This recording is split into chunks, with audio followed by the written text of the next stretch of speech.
You're listening to The Traditional Millennial with Brittany Dotson, where conventional meets contemporary and faith fills the gaps. What's up, guys? We are back on The Traditional Millennial. I am your host with the most. And if you don't do right, I will go ghost. No, I'm just playing. I am your host, Brittany Dotson. And you know what?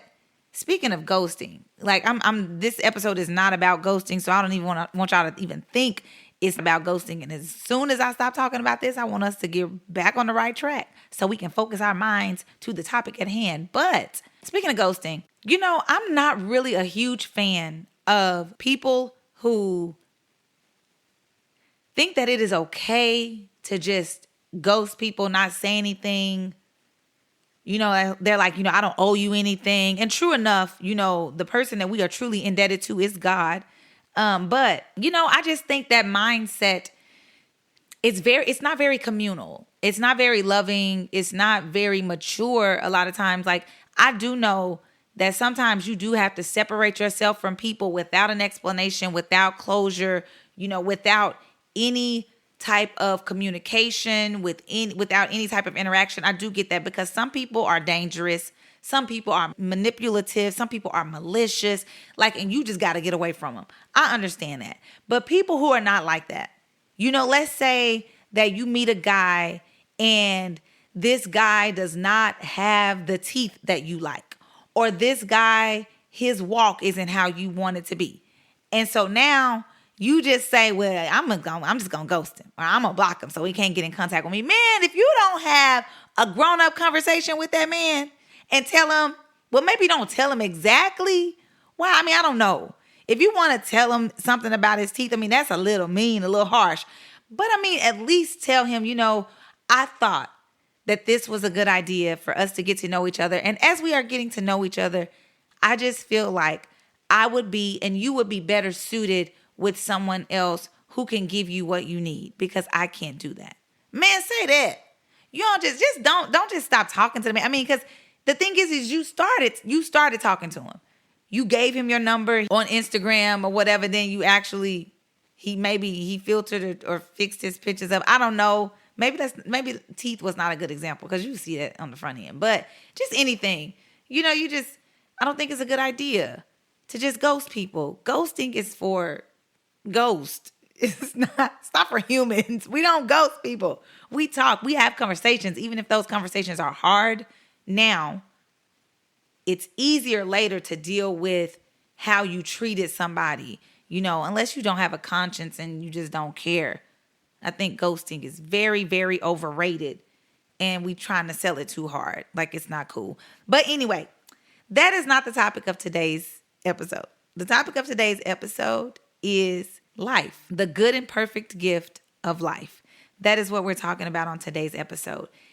And the reason why I wanted to talk about this is because, at one time I was thinking about people who suffer from low self-esteem, or people who are just, not happy with their lives, and they can't all the time pinpoint exactly what it is about them or about their life or about themselves that causes them to be discontent, but they just are not satisfied. They're not pleased.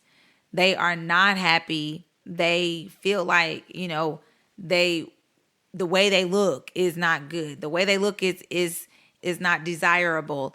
The way that they talk, or just, those things about us that we really, really get down on ourselves about, and that we begin to discount ourselves for. I was thinking about how we do that as human beings, and how a lot of it, of course, has to do with what we see other people have, what we see other people do, what we see other people look like. And when we don't measure up to them because we've made them our standard, instead of actually elevating the person who made us above the standard of what we see in people.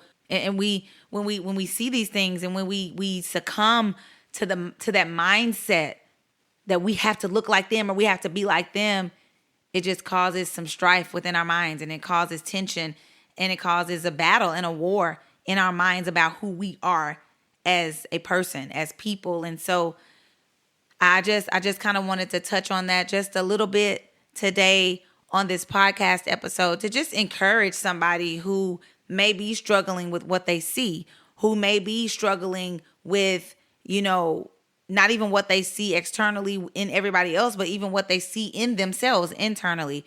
Just wanted to encourage you today with this podcast episode. I hope it helps you a little bit, if not a little bit, a whole lot. I really do.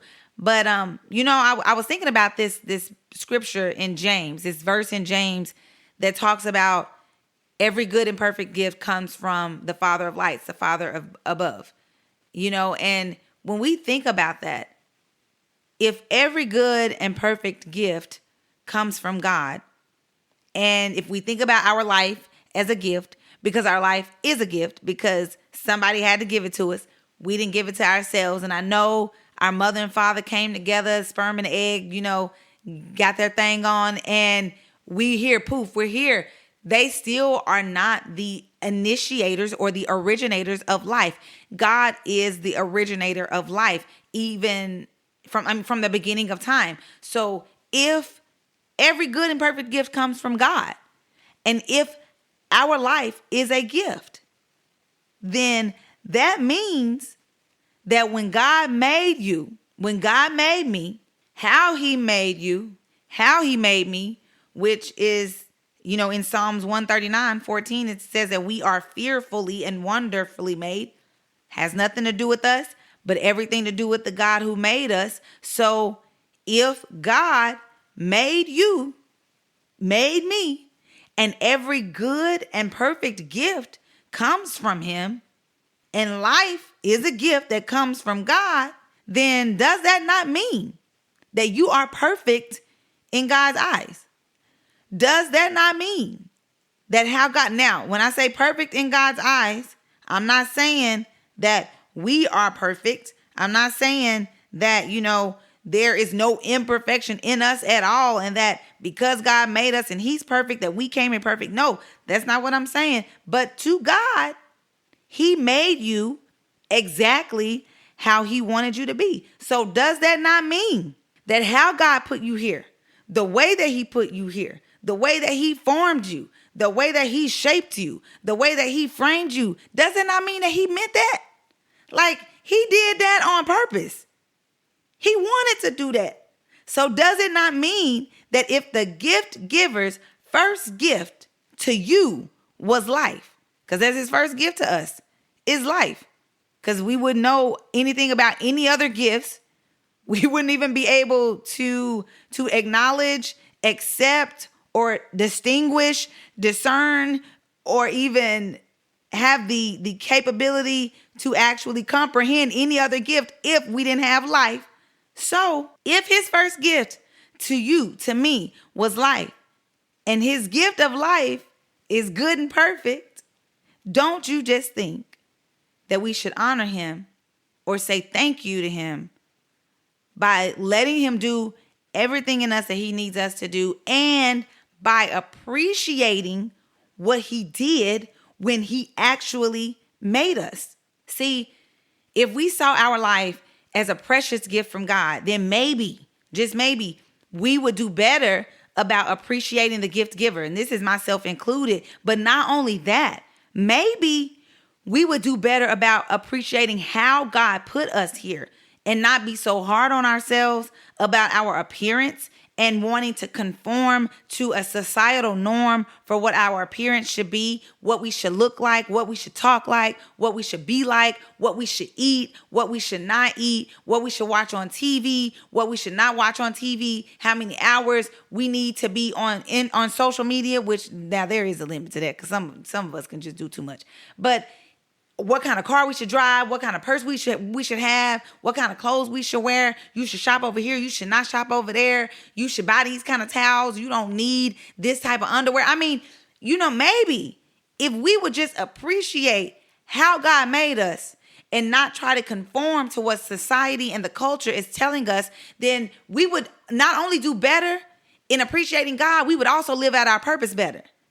If we really tapped in to how God wants us to live this life that he gave us, because he didn't give my life to you. He didn't give your life to your friend. He didn't give your friend's life to the person on Instagram. He gave us each individually a life to live, a purpose to perform, something to carry out, tasks and assignments that he wants us to fulfill. And we cannot do those things if we're trying to step into somebody else's shoes. We got to walk in our size 7s, our size 13s, and we got to step like we know what we coming with. So if we would just think about that, if we would just really, really focus on the God who made us and not everybody else who was made by God, just like you, then we would even be, I would say this, if we did that, then we would carry out our purpose in a different way. We would carry out our missions and our assignments in the right way. We would be more fulfilled.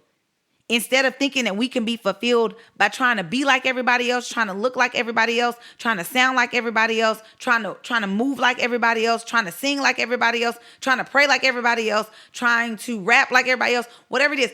If we actually did what we were supposed to do, we would feel better about ourselves versus thinking that we're going to feel some type of way by doing what somebody else does. Like, you don't know how other people feel when they do what they do. They may hate it. And you out here trying to be like them and they don't even like their life themselves. And God is just trying to get you to just be you, be okay with how he put you here, when he put you here, and walk in that, move in that, operate in that, and do what you need to do. Y'all listen, for real. What we sometimes fail to understand is because God gave us this life, that means it is our responsibility to be a good steward of that life. That falls on you as an individual, me as an individual. It does not fall on anybody else. It is not anybody else's job to make sure you steward your life well. You have to take care of it, which means you have to know why you were put here, what you were put here to do, and not worry about what everybody else has going on. Because in a sense of you taking care of your life and being a good steward of your life and doing what you're supposed to do, nobody else matters until it is time for you to produce fruit that is going to be beneficial to the lives of other people. But until then, you need to make sure that you are content, you are happy, you are at peace with the life God has given you. Because that's how you fall victim to manipulation. That's how you fall victim to deceit whenever you're looking for everything else in other people and you're not seeing what God has already put in you for you to glorify him, for you to honor him, for you to look to him. If you're going to look to anybody, look to the Lord. Let him be the person that says to you, you need to change that. You need to fix that. Don't wear that. Don't do this. Don't go over there. Don't talk to them. Don't say that like that. Don't do this like that. Don't post that. Let him be the person that guides and directs that in your life. Not everybody else and what they have to say. Because guess what? They don't know what you and God are talking about. They don't even really know you like God knows you. Not really. They don't know you like God knows you. God knows what he put in you. And God knows how he wants it to come out of you. And you have to understand this principle. You have to understand this God-given duty that you have to take care of your life. And so if you have to be the steward of your life, that means that not only do you not have to tolerate just anything, not only do you not have to just give yourself to just anything, and you don't have to be inundated with peer pressure and societal pressure and social media pressure. You can't be. You can't be. Because the thing is when you are looking at everybody else's life and you want that, you're settling for the bare minimum. Because see, now you're giving yourself to what everybody else has instead of giving yourself to the best that God has for you. God will get the maximum benefit out of your life, not you looking at everybody else thinking that that's going to satisfy you, thinking that that's going to be advantageous to you and that's going to bring out the best in you. It's not. It's not. It's going to bring out the insecurities in you. It's going to bring out that threatened mindset you have, that threatened attitude that you have. It's going to bring that out in you. It's going to bring out jealousy in you. So that's why you look to God, because then you realize, okay, I don't have to settle for the bare minimum. I can't settle for the bare minimum. I can't do things everybody else's way. I can't accept things into my life that disrupt my peace, my joy, my sanity. I absolutely cannot. And looking at other people will absolutely do that. Listen, I've said this before on a post somewhere, I don't know, but you absolutely cannot give yourself to comparison. You cannot compete with comparison because you will lose every time. Every time you compare yourself to someone else and you want what they have, you want to do what they do, or you get down on yourself because you're looking at everybody else, you're going to be defeated because you cannot win wanting to put yourself in everybody else's race that you were not meant to be in from the get-go. Like if you were not meant to be running the race that they're running from the start, or in the battle or fighting in the battle that they're fighting, then you're going to lose. And that's something that we really, really, really have to accept. Don't just hear people when they say that. Actually just let it soak into you. Absorb that information. Don't just hear it with your senses and with your ear because you have the ability to hear. Actually process it with your mind. Actually give yourself to that idea. Give yourself to those thought processes with your mind so that you can live the best life that you can in Christ, in God. The way that he has you is the way that he wants you. Remember, God makes no mistakes. We mess up. He does not. We're imperfect. He is not. He knows exactly what he's doing. He knows exactly what's going on. And he knows exactly what your life should look like because he gave you that life. So you have an obligation of appreciation to the giver of life. So if you're going to do anything, if you're going to talk to anybody about anything, if you're going to look at anybody, look to Jesus. Look to the Lord. And if you're going to talk to him and tell him thank you. And thank him by being a good steward of your life. And a part of that is appreciating what you have. It's knowing that when you were put here, the purpose for which you were put here, God knows. And in order for you to carry that out, you got to walk in how he made you. You can't be somebody else and actually fulfill your destiny. How's that going to happen? How are you going to do that? It's impossible. Like, if Michael Phelps was looking at me wanting to be like me, Michael Phelps wouldn't have won all those gold medals. Michael Phelps wouldn't have gone to the Olympics. Michael Phelps would have been over here with me doing a podcast. You know what I'm saying? And he might still be doing them now. He may be a guest on them. But now he can talk about his gold medals. He wouldn't be the world-renowned swimmer that he is if he was looking at me wanting to be like me. And so that's what we have to understand. Your gift will make room for you if you actually make room for the gift giver. Remember that. Believe that. Trust that. And trust that God knows what's best for you. And when he put you here, when he gave you that life that he gave you, he meant it. And he wants you to believe that, and he wants you to know that too. So that you can impact and influence the lives of people to let them know, hey, how you are is exactly how God wanted you to be. All right, y'all, that is a wrap for today's episode. Be sure to keep rocking with me here on The Traditional Millennial, where conventional meets contemporary and faith fills the gaps. Yeah.